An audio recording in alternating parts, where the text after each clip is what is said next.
just about anybody besides Harris. Trump loses, and she was so bad, worst modern history candidate. She was so bad she couldn't answer a simple fucking question, and there were so many people in those focus groups that said, I really don't want to vote for Trump. I'm going to hold my nose and vote for Trump because she just, I heard that so many times over on Mark Halpern's show. He would have no candidate that the Democrats were talking about putting up that would have won.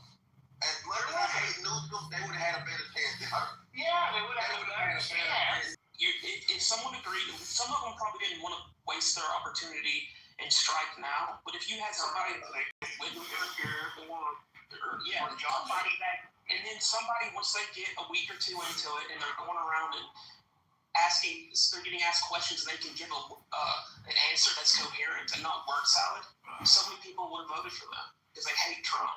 I think the only people who would have really wanted it were Newsom, maybe Whitmer. I don't know who else. The only person that said that bill was Mary Ann Williamson, who was the author, and no one cared for Mary Ann Williamson. The reason why no one cared for Mary Ann Williamson is because that voter base, they're smelling themselves. So the Democratic voter base is just so unusual. I can't really put my finger on it, but to answer your question, Mary Ann Williamson, gave direct answers, even though her answers were gloomy, in my opinion. Right. But Kamala, we all saw it was a shit show, guys. It was. Yeah, but Kamala, and they would not admit that until last month. They're just now admitting. And that's the they were saying we hate black women. Black women on this app. I hate black women. You're fat. They were just windmilling. Yeah. And by the way, that's the point. But real quick, that's the point. Like, if you expect us to criticize Trump, then you gotta criticize your dude too. Otherwise, you're not gonna get anything from us. That's the whole point. And BT's completely correct. Everything came way after the fact. It didn't come before. It didn't come in the middle. It came way after the fact, after they got caught. With all the stuff that we all know now. Come on, let's get real.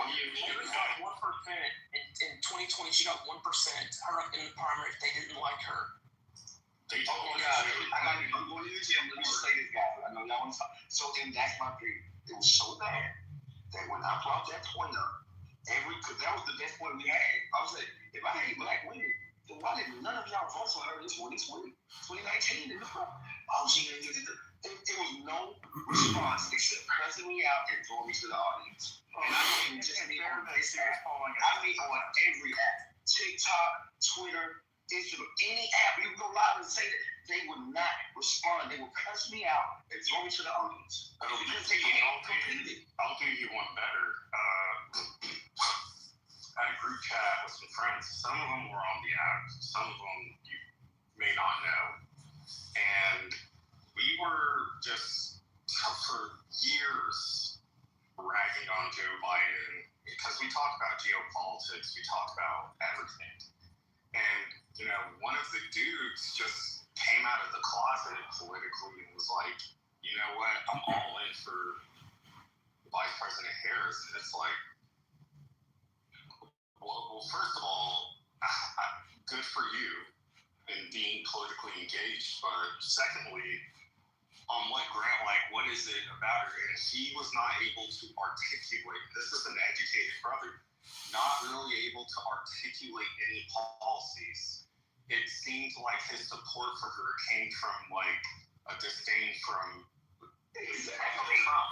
Yes. But however, he didn't really disdain President Trump.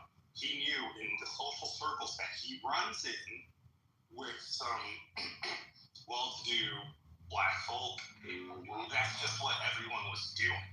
So he was not going to be outside of the club on that. So I get that, but I would respect it if he led off with that instead of trying to build a plane while it was in the sky. Because I know this dude had no political theoretical thoughts.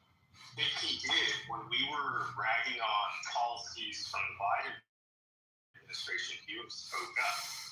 And even in her candidacy, he would have offered some sort of policy-oriented defense of her campaign. He had nothing other than, she's an AKA. You could never fuck an AKA. Excuse me, sir. My ex-girlfriend was an AKA. They're not all that special. Trust me, Dad. Like, it got really.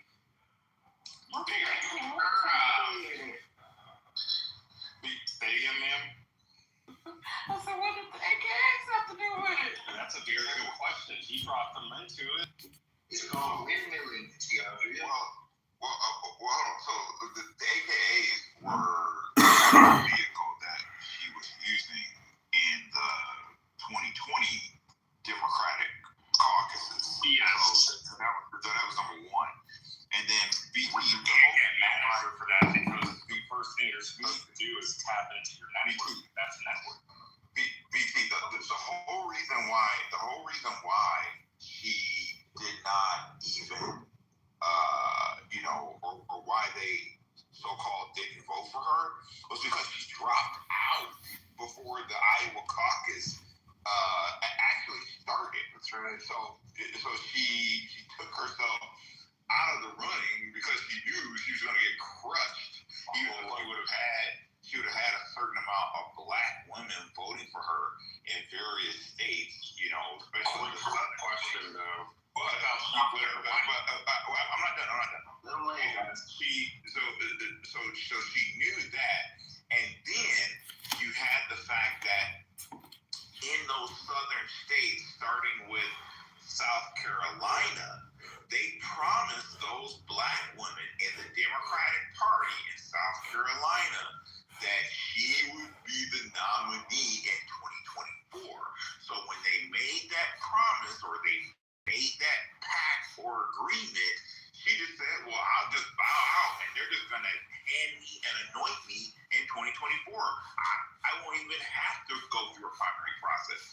And so she automatically assumed that when she was anointed as the DNC 2024 nominee without going through a primary or caucus process, that she would get all of these votes, sweeping votes across all the battleground states and even the battleground counties, Fulton County, Gwinnett County, Cobb County, Wayne County, Philadelphia County, Milwaukee County, all of Clark County and Las Vegas, Maricopa County. She thought that she was going to sweep through all the battleground states without doing the work, and she got crushed. Now I'm done. So, good evening, everyone. What are like the potential outlooks for 2028 for the Republicans and the Democrats? We have, J.D. Vance, and then also Marco Rubio is shaping up as well, from what I've been seeing. But for the Democrats, is it like Gavin Newsom? Well, first, Omari, have you been following Laura Loomer lately, Omari?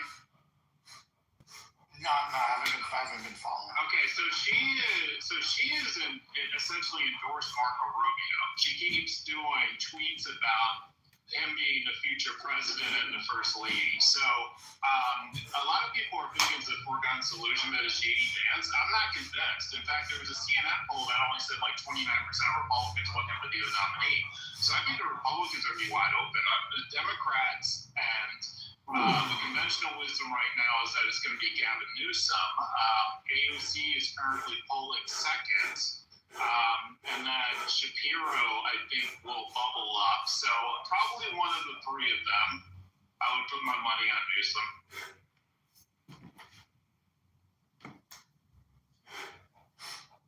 So I want to just go back before we change the subject that we seen. I just want to touch on that because a lot of it is, really all these guys. I remember, like it was yesterday, when they said, because everybody was so sad for Biden in that debate when Trump destroyed him, and everybody just saw he was no way.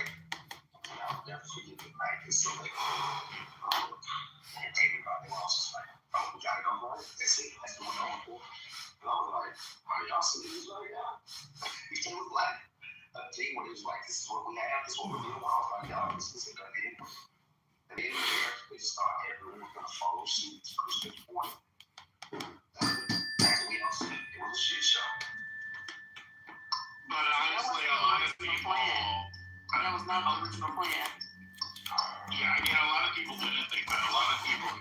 thought she was going to lose, and it just was what it was. So not everyone. A lot of people didn't think she was going to win PT. That was the plan. I mean, that they followed through on that plan. That's the whole reason. Christian. One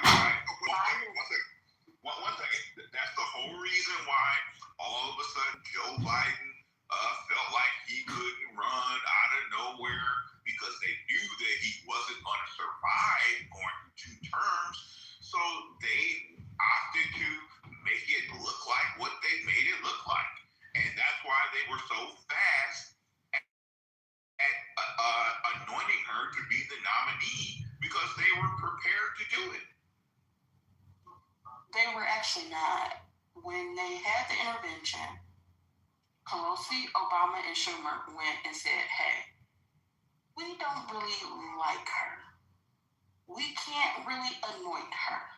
So what we should do at the convention is each of us introduce a candidate, which a lot of people argue that Obama was going to basically put his hat behind Gretchen Whitmore.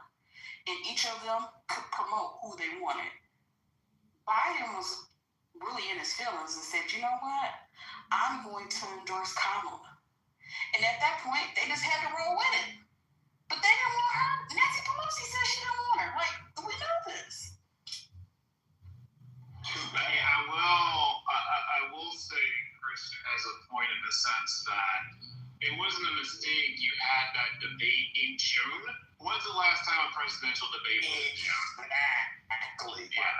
And it's been decades that that's happened. So they did that because they said either A, he's going to look horrible, we think he's going to look horrible, and it'll be time to move on, or B, maybe by some miracle he pulls it off, and then, okay, we'll have a chance. But yeah, they were calculating that he wasn't going to perform well. They just weren't announcing it. Yeah. Well, that begs the question: how much did they know, CEO, about his situation? I mean, was it a year before that all this, with all his situation that's going on, they knew, or was it just at that moment, like those 3 months or so, that they knew? Like, what is your take on that part? Well, which day are you talking about? There's a lot of days here. I know, I get it. The Democratic Party is what I'm referring to. Well, but even within the Democratic Party, there's a lot of things, right? I mean, because apparently they shielded Biden a lot in meetings, so it's possible that, like, if you were the Secretary of Energy, you didn't know, because maybe you only saw him on the days that he was at his best, right? Because, I mean, there were moments where he was on it, right? So they created, like, this very curated experience. So other than, like, the chief of staff, his wife, and a couple of aides, I don't know who knew outside of that circle. I mean, that's really hard to get. No, CEO, they knew. Everybody knew. But here's the thing. I actually went. What's up, TC? What's going on, guys? I actually went and campaigned with Biden. Not only that, but I also attended. I was a part of his advance team for some events in Pennsylvania. They actually recruited me to be one of the drivers in their in the entourage. So they all knew. Biden tripped up the stairs at almost every event.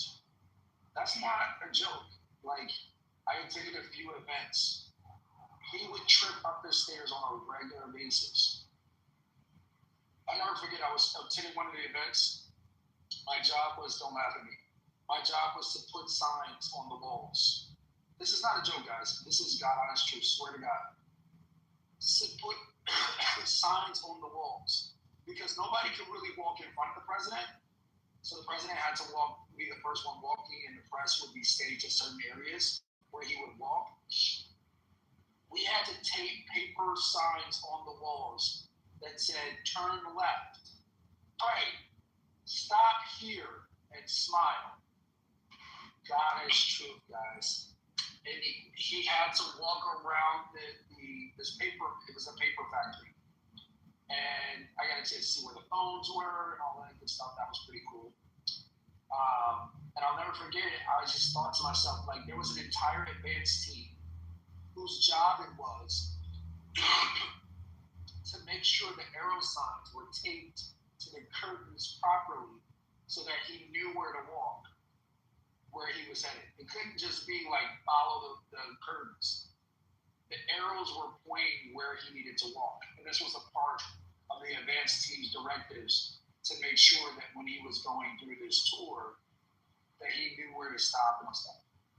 I'm not saying that there's other advanced teams that don't direct the president on what to do, but this was like every step needed to be coordinated on where he needed to go. So this is seeing confused. TC, I got one piece of pushback on that though.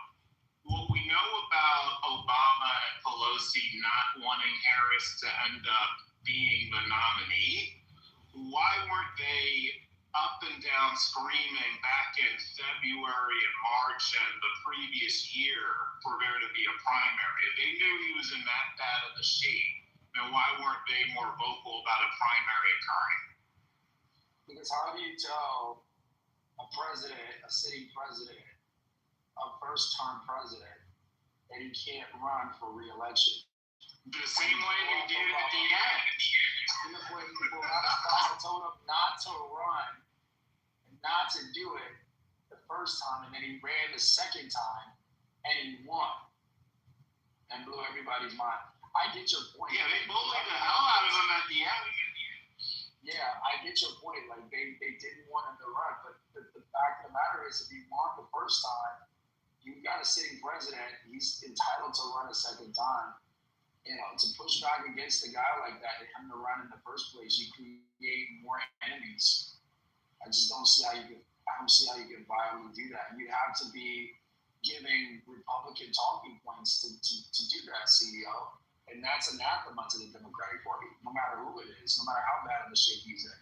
If you're parroting Republican talking points, you are. But you leak them. You just leak them. Yeah, but even still, who do you link them to? And you link them to the press. Oh, Barack Obama is suggesting that Joe Biden is not fit to run for president because he's parroting the same talking points as the Republican Party. It was a no-win situation. I mean, it's just nothing you can do about it. They set themselves up to be in a horrible position in 2020. What was it, South Carolina, where Biden all of a sudden became the front runner? If you remember, like, I was literally campaigning for Bloomberg during that, and I remember that exactly. So they didn't do the math. Like, he's already showing signs then. Like, they really put themselves in a foxhole. Yeah, but this is a little bit of a misconception. Before South Carolina, no black people had voted, right? And so that's why Bernie Sanders was winning. So South Carolina was the beginning of black people voting, and black people did not support Bernie Sanders. They didn't support him in 2016. They didn't support him in 2020. So once it got to the black vote, that's when Bernie started losing.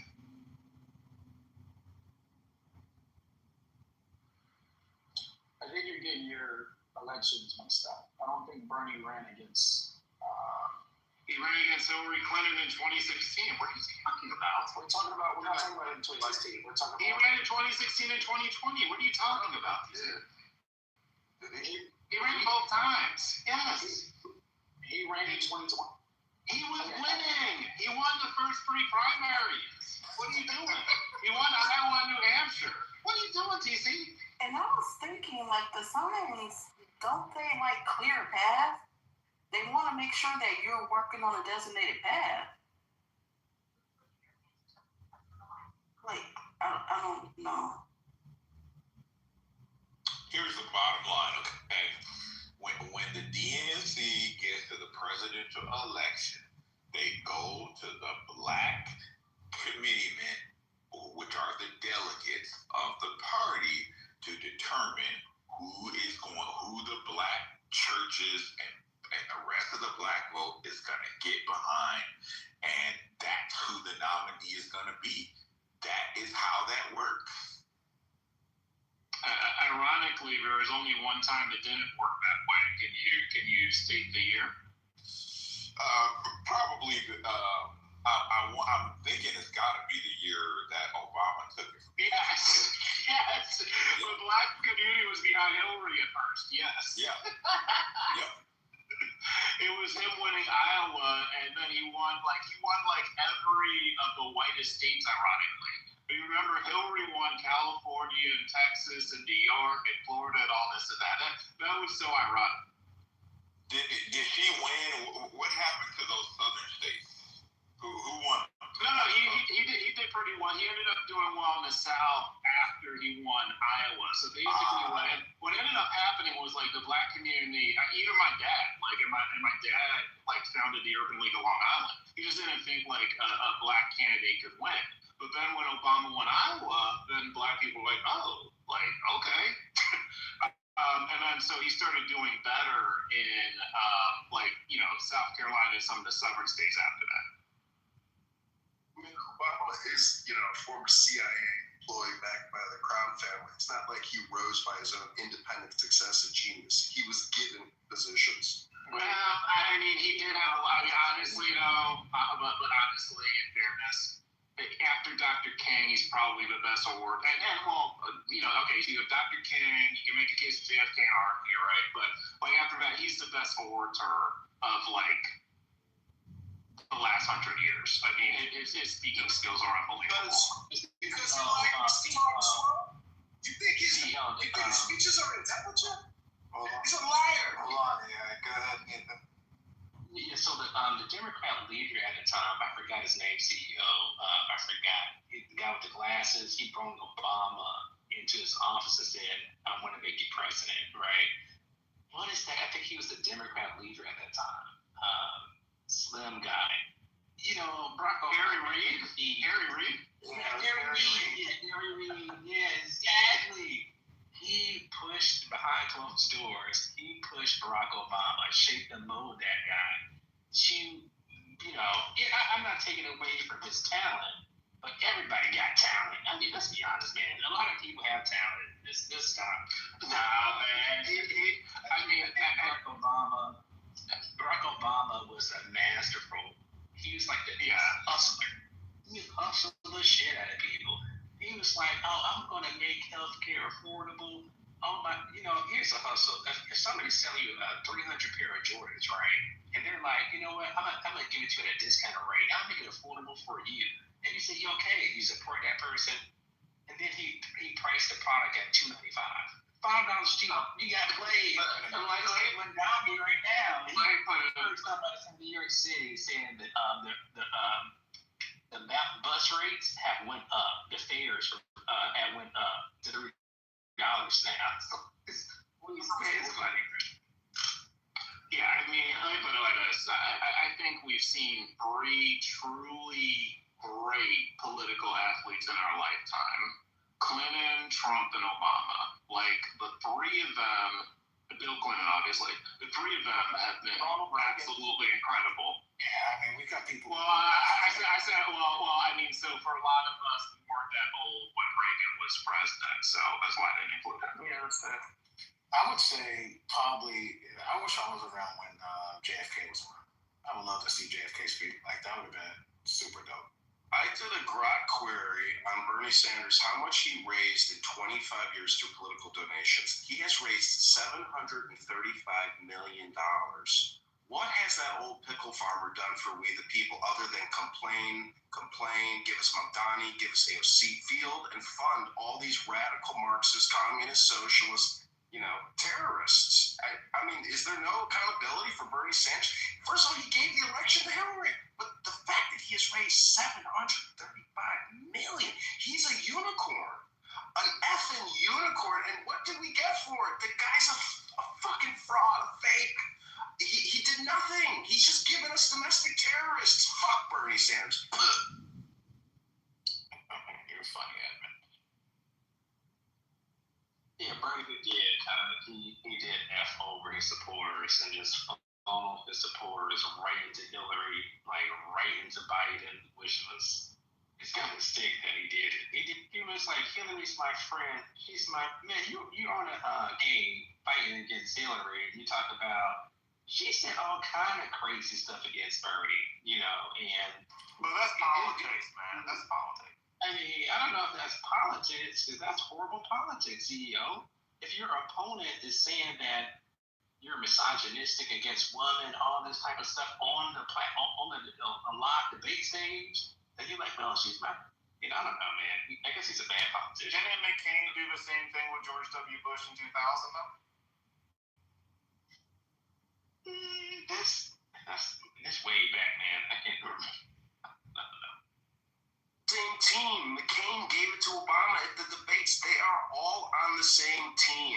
They don't really give a fuck who the president is as long as they're on the team. And Trump is not on these people's teams. Yeah, who was the lady that was passing off the questions to?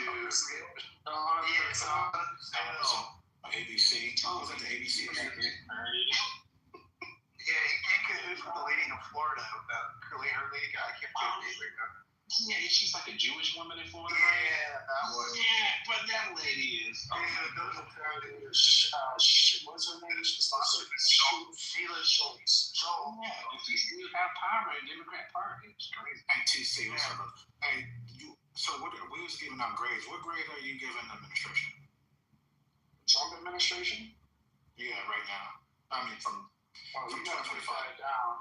Economics, it's like more social policy. Just overall, if you just take that, if you take everything all in one. You can break it down if you want. You can break it down. Policy, give a grade. Nah, let's get an overall grade.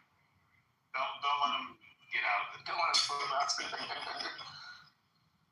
If I'm gonna be, you want me to be honest, or you want me to be like? Of course, honest, man. Honest, bro. Like, it's all good. This guy, he gets a C minus for me. I give him the same one. Thank you. Yeah, I'm sorry, man. I'm being honest. He gets a D plus. I mean, it's just he did pass the big beautiful bill, but he dropped the ball with tariffs. It's so disjointed and discombobulated, so schizophrenic. I mean, he can't make a play for America first with what he's doing in Venezuela. I mean, are we going in a second time? Are we not going in a second time? If we are going in a second time, what are we doing about? Like, it's just like it's extremely chaotic. Now I understand that he's unpredictable and that helps him with like foreign policy and other players. It helps him to be like unpredictable. It's fine and gamey, but you gotta be able to. You gotta be able to see the genius to the chaos here. Just like it's hard to see that. And then of course, what you have with just right now. What type of genius are you looking for, TC? What kind of genius could Trump do that would satisfy to bring you up to a B minus? Well, again, foreign policy will probably be one of his better. I would give him a better grade on foreign policy. I think where he's really suffering the most is just his tariff policy. That tariff policy is horrible. It hurts the farmers. It hurts just imports in general. Everybody suffered from that. You've got originally he had tariffs that he had on Italian pasta, and then he lifted that. Like, it's just like there's no fucking. How about the border? That's a meaningless nothing. Anything about the border? How's he doing? You might say it's a meaningless nothing, but to the people that live and die off of this stuff. Pasta, maybe the soy farmers. No. I'm talking about the soy farmers, bro. Like the soy farmers, like it's not good, and then he's doing these bailouts. It's against his messaging as it relates to like economic opportunity. You don't want to be bailing out farmers. How about the border? TC, about the border. Where do you feel about that right now? He's doing good on the border, but he's also doing really poorly when it comes to deportations. Like he said, we're going to deport the criminal element, and he's deporting, hardworking people that are here that didn't commit any crimes. And so now he's getting it together with some deportation. He should have did that shit at the beginning. You're illegal by definition committed crime. Hey, well, no, you sound like a fucking liberal. Dude, they are illegal. Okay? They're criminals. They're here illegally. Fuck that. Yeah, so they're supposed to, no, yeah. You're talking about hard criminals supposed to be raped and murdered. Now, fuck that. If you find somebody that's illegal, you got a list, get them the fuck out of here. That was like the third issue that was concerning the country. So fuck this whole let's pick through the litter. No, get rid of all of them. If you didn't come the right way, you don't have a right to say how you get to leave. Get the fuck out of here. Well, that might be your opinion. I'm sorry, but that's not my opinion. That's not the reason why I voted for it. So you can say I sound like a liberal all you want to. I know what I am and I know what I'm not. And what I think and what I believe and the reason why I voted for him is that he was going to prioritize the criminal element. And what I'm seeing today is not a prioritization of the criminal element. If you want to give him a grade, you go ahead. If they're here illegally, sorry to cut you off. With all respect, TC, I do apologize. But, because I'm not trying to be hostile towards you, but I want to be real with you. They are here illegally, and that implies they are criminal. You're trying to pick what crime should be prioritized, and all of them, from my opinion, should be treated the same. All of them are not. Wait a second. All the illegal immigrants are here illegally. Wait a second. A lot of the people that are being deported are not here illegally. A degree of the people that are here went for asylum, had their asylum claims heard. The government dropped the cases against them and then detained them for deportation. Okay. Excuse me. Those people are not here illegally. Okay. So, and a large degree of those people that are here that were waiting for their cases to be heard, that kept getting pushed back, and cases kept getting pushed back and kept getting pushed back. A lot of those people are here and they're holding their end of the deal. Some of them, unfortunately, just fell through the cracks, and that shit happens. TC, these Democrat judges. Who's speaking? I'm speaking. Adrian, go ahead.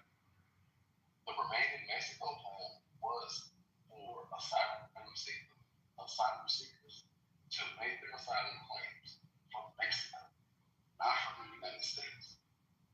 That right there is what you're lost. Wake it up, TC. You hear that? You hear that? You should take care of your legal affairs outside the country before you decide to just live here illegally. When did stay and remain in Mexico end, Adrian? I'm telling you what it is. And I know what it is. You don't have to tell me what it is and what it was for. I supported the policy. Clearly, people keep bringing up. Well, clearly because people keep bringing up these people are having their asylum claims while they're already here already.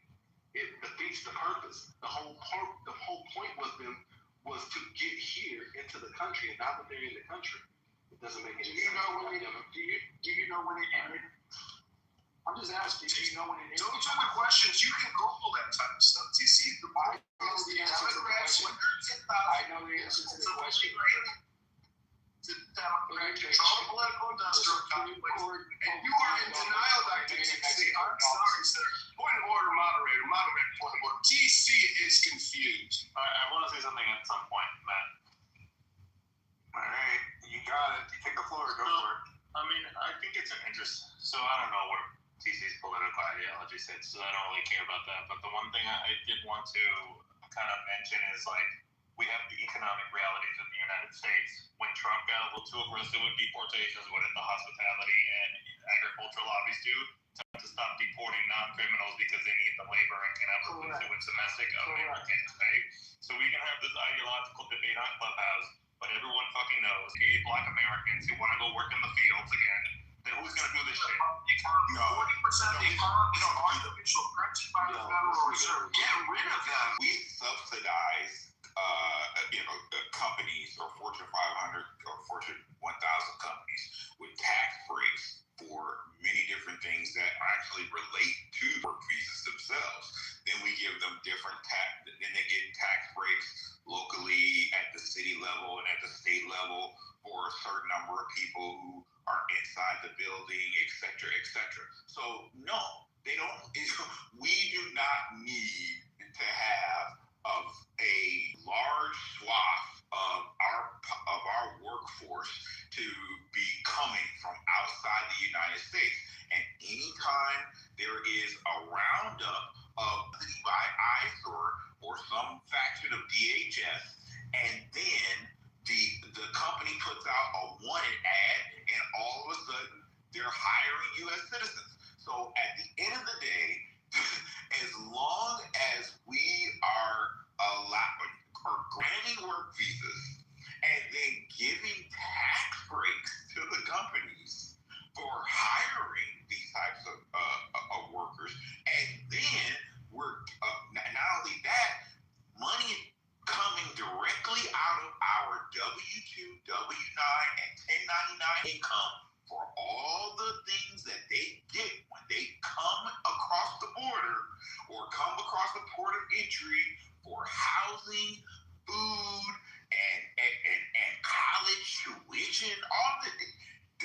We do not need to bring any more people. Stephen Miller has said this. The executive director of the Center for Immigration Studies has said this. They both have said we have 250 million people living in the United States. We do not need any immigration. There are so many studies that show that anytime you increase the number of work visas, you put downward pressure on low-wage workers. And the folks who are impacted the most by immigration are mostly Black people, Black U.S. citizens who would otherwise have these jobs instead of foreigners. Then you have the problem with student visas. So we're giving people visas to come and get a college degree, pay for their college degree so that they can enter the workforce and take jobs from college U.S. citizens who need those jobs. I'm almost done. One last thing. Then we want to complain about the cost of living and then complain that there's no good paying jobs available. It is totally backwards. I don't know if you were responding to me. I'm not going to presume. I don't think that helps the conversation with presumptuous. But I just want to reiterate my point. No one, at least not I was not arguing for amnesty. I was arguing for fair treatment of people that have claimed asylum in this country. And what I said was, the people like me who voted for Trump, okay, we voted for him to prioritize and kick out the bad people, not the people that are here claiming asylum under the legitimate claims. You have a problem with that, and you have a problem with our immigration laws. And we can talk about addressing those immigration laws and being less lenient on legitimate asylum claims. The people that are here that have legitimate asylum claims under our laws, they should be entitled to a fair hearing, not for the Justice Department to drop the case and then deport them. TC, but what percentage of the ones that are actually, and I don't know, I'm asking if anybody knows this, what percentage of the people that are claiming asylum are actually legitimate, like you say, under our laws? We have a lot that skipped borders to get here, and that's not how asylum works. So we're getting forced into a lot of asylum claims, and that's what a lot of these people are standing up and outraged about. But they were Trump fired the judges. Like, he's not bringing in more judges. Listen, but I'm asking a simple question. What percentage of them are actually legitimate asylum claims? I don't know. You'd have to look that up. You look at like like the Christian's statement, right? So our great leader, the great Donald, right? So this is a direct quote. Our great fathers in the hotel and leisure business have been stating that our very aggressive policy on immigration is taking very good, long-time workers away from them, with those jobs being almost impossible to replace, wrote Donald Trump for the U.S. hotels. This has been a known fact that has been talked about over and over and over and over and over again. That unless a replacement for these people, it is damaging to the U.S. economy, put them all up and get rid of them. And I think we just have to be honest here. So your own leader acknowledged this, right? Don't get triggered. Your own dear leader has acknowledged this. Industry leaders have acknowledged this. You guys can have whatever emotional opinions you want to call this. It does not correlate with the economic realities of the U.S. Let's talk about an economic reality. If you talk about an economic reality, it is if you pay the wages for the job that people will do,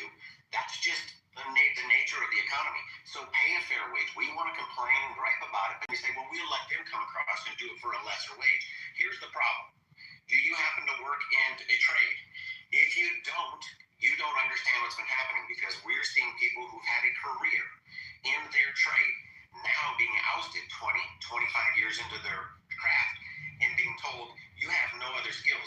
Go into the job market. You can't because these people are coming in. They're willing to work sun up to sundown for a much lesser wage, but yet we have everybody still fighting. We want a mandatory minimum this, and this, right? That forces everything up. Look at how much it is for groceries now. Look at fast food places. When we keep bumping this up, it's the nature of the beast. We're okay to do that. We'll do it for the same thing. Make them pay $20, $25. I don't give a shit if your apples and your oranges and your pineapples start going up in price. That's the nature of the beast of the economy. So then let the nature be that way. But when we run people out of a trade and they're in their 50s and all of a sudden they've got nowhere to go, but down to ground zero to try to start again, that's a tough pill to swallow because we decided we were going to let the borders open.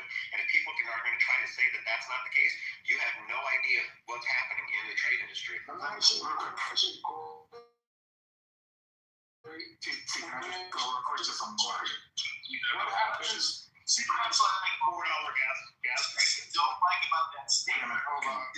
We move the mic around. Yeah. Come on. All right. Go ahead. You got it. You took it. Go ahead. I would say the Trump administration, even this weekend, and if you're someone who believes the border should be closed and only at first, you had Christine on TV saying that they're going to bring back the status for Venezuelans. After you sent them back home, you're going to bring that back. Like, this is crazy. Like, this is not, again, this is why TCs and people say they're not consistent on the way that they are governing when it comes to the border policies. So, now, you really think that's true? I know you just repeated it, but you probably didn't fully investigate it, let alone you think they're actually going to do that for the good people and the bad. All right, it's targeted. We no longer have radical liberal Democrats running clown war. We now have normal people. We stripped the DEI, communist, socialist Democrats out of the system, Omari. They're not in the know anymore because they're not in charge anymore. All right, let's open up the floor a little bit to new boys. Let's get new boys. Anybody else? Can we hear from the vagina? Can we hear from one of the vaginas on stage? What do you know women have to say? Give me 20 seconds. Oh, you got Nathan. I can go for it. Yeah. Let me say this really fast. Really of great course, time. Nathan will go when I said vagina. Yeah, it's a horrible timing, Nathan. Hey, what's that? Step right into it. Yeah, but look, people forget, like, AI and things like that.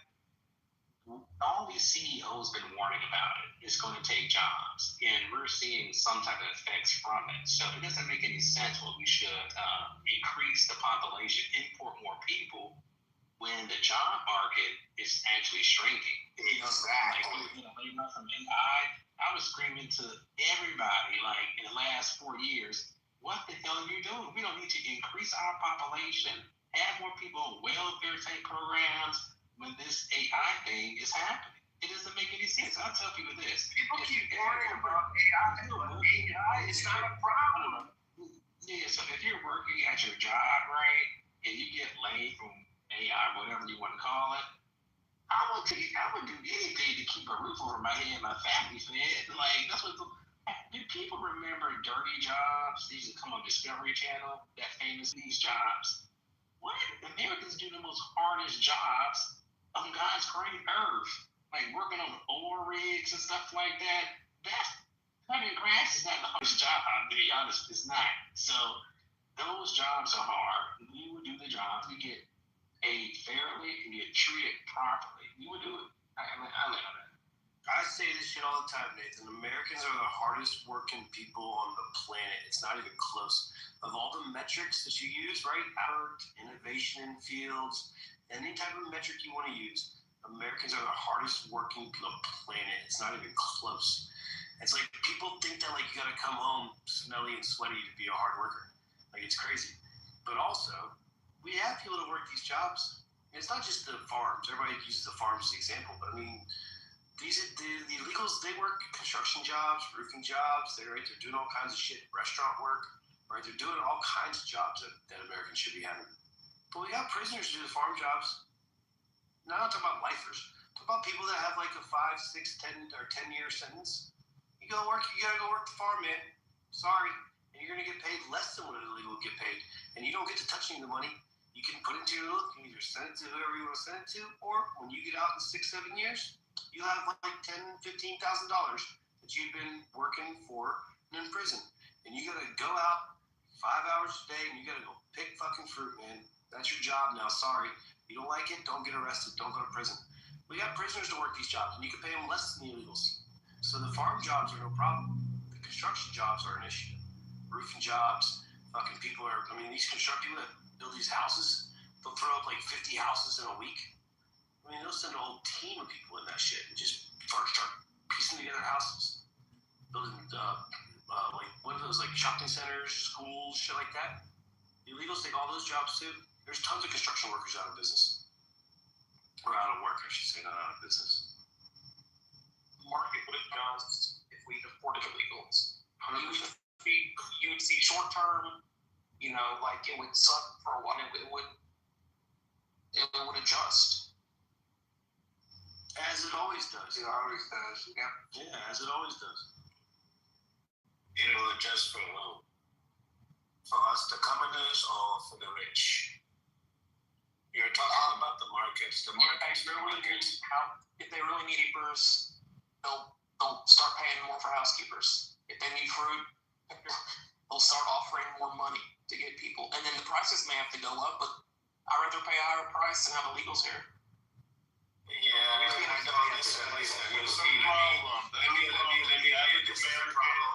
unwilling to spend more than $3 for a domestically produced product. They have studied this over and over again. You are an exception. You are not the common person. The common person is not willing to spend even more than $2 or $3 for a product, man. We're a selfish country. People here don't give a fuck. Like, you guys are ideologically focused in this room and have different, but you are not the common. No, we don't get to eat the product. Did we see Americans paying $6 for a dozen of eggs just recently? Yes. So we did. So the market, what they were saying, you will pay. Yeah, and people bitched and complained until I blamed it on them. Yeah, but they still pay. They bitch and complain. This is you're talking about $20 for strawberry. Hold on. Here's the thing you're not talking about, right? It's $6. However, the farmers didn't get their cut. Okay, when these corporations bought these at large, they didn't buy it at the farmers. The farmers got fucked. You get what I'm saying? And then they sold it to us because they knew someone will buy it. The whole point of me telling this, right? We're forgetting. The real Americans are the rebellious type. This nation was built on rebellion. We didn't want to pay taxes to England. We said, fuck you. And then we started our own shit. And then the second thing, too, this is a nation of immigrants, whether you like it or not. Now, so the thing with egg prices, you didn't quite understand all the way that works. I know, and probably because I'm probably from the area where it's real heavy, like Iowa. They literally had to kill a hell of a lot of their chickens because of the bird flu or whatever the hell it was. I can't think it was the bird flu. So when that happens, you deplete the available resources, right? So that's one reason everything started to escalate. But what we did as a society is we paid what they asked. Hell, there's places. And we don't have to. We don't have to. But when we always want to talk about paying people a fair wage, what happens? One thing that happens when you start to artificially force wages higher, guess what? It's the people at the bottom that suffer the most. You can go look into the studies and see which specific demographic is most affected by that. And you'll be surprised because it hits the people at the bottom the hardest. Single mothers are one of the hardest hit when they do that. They lose their jobs, they get their hours cut. When they get their hours, lose their benefits. So stuff like this starts to happen. So there's a whole, and it's not a Biden or a Trump this has been an ongoing thing that our government, all sides, have allowed to sit here and fester. And they keep pointing at the other side, but yet both of them just keep adding to the problem. A bigger government doesn't fix anything. Never. It's a hell of a lot more expensive. If we went back and go 20 years ago and just look at the national debt and go look at the budget, and now go look at the budget today and go look at the national debt, and you're like, what's gotten better for us? To go from what I don't know, is it 7 or 8 trillion to 34 trillion in that amount of time? The budget from 4 trillion to now 7 trillion? It doubled during COVID, and it hasn't gone back down, and it's never going to because they realize it's got to spend it. It's bad business, bro. And you're right. When they raise minimum wage, the first thing that happens is people get fired. That's the first fucking thing that happens. Companies that got like 60 people, they're like, we could probably do some with like 35 people.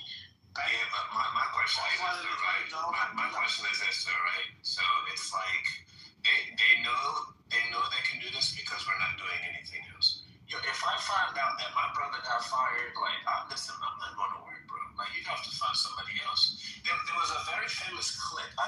seen it. This was in the factory, and of course it was like, Latin Americans, and I don't want to, their nationality. I think one person got fired, like, unjustly. The whole factory just walked out. We need to be able to do that. Like, we don't live in a society where it's like you can't function without us. What happened with the factory? If you look at Mexican worker got fired, and then the whole factory just up and left. No, I'm saying what happened with the factory? I don't know what happened to the factory. They just hired more people. Yeah, but here's the thing, though. Your stock fell. So something that you're not equating to the problem is zero's automation, robotics, and AI, the combination of it. A lot of jobs. When you look at China and we say, hey, why are we pulling out of China? Humans aren't doing jobs in China. They have dark factories, literally. There's documentaries about it on YouTube for free from last week and so on. They don't need humans as much as we need them, as what you're talking about. I get what you're saying, right? But my question to you is this, right? Commercial robots, okay, good deal. Don't fucking go to Target. Target is fucked. Who else? I never agree with you, brother. He's right. He's right. So here, let me have you explain what it is. It's already a robotization and replace checkout terminal. That's what I'm saying. For example, I hate any stores that have robots. I kid you not. I always go to the human beings if I have an option. The stores that have robots, I don't fucking go. Self-checkout, I want to talk to a human being because if the person next door cannot work, how are they going to buy my fucking product? That is what I'm trying to get to you. Yes, they're replacing and you're still supporting. You're going to be, if you're a business owner, you're a business owner and you're selling tacos outside the street, and this man works at a factory, at the factory store, and he comes to you to get your tacos, and you're like, oh shit, like they let him go because of robots. You're going to be out of business too. It's not just every single, so what are you going to do? So let me have you explain a little bit better for you, right? There's a reason why you see all these EVs and Chinese cars all of a surplus, because the robots are making it. So if you don't, I get what you're saying. I understand completely what you're saying. It's more than that. Player involved in it. They found the hack around the sanctions that the European Union applied. Yes, they've affected their capability of building batteries. That's what happened. So they said, fuck all those sanctions, and they just went around it. So I'm saying is this: we don't need China anymore for labor. That's the end game, and I'm trying to explain to you. We don't need China anymore for labor. We don't need a hot. Yeah, but the rest of the world, every single person is on the cell phone made by Chinese. Less than 10% of the world. That's the truth on the earth, Nathan. Nathan, you get it, brother? We're literally less than what? 10, 12% So of the world. you get what I'm trying to say, right? Yeah, but we still have rights worldwide. I get everything is becoming. I get everything is becoming automized, but they're automating these products for who? They're not going to sell it to robots, right? Who are they going to sell it to? For the rest We have to buy it, right? I don't understand your point. Exactly. What's your point, though? My whole point is this, right? The point is we are If what still in they're- control. Exactly. And we need to do things to make them know that we're in control. If we don't want them to, we can impact that.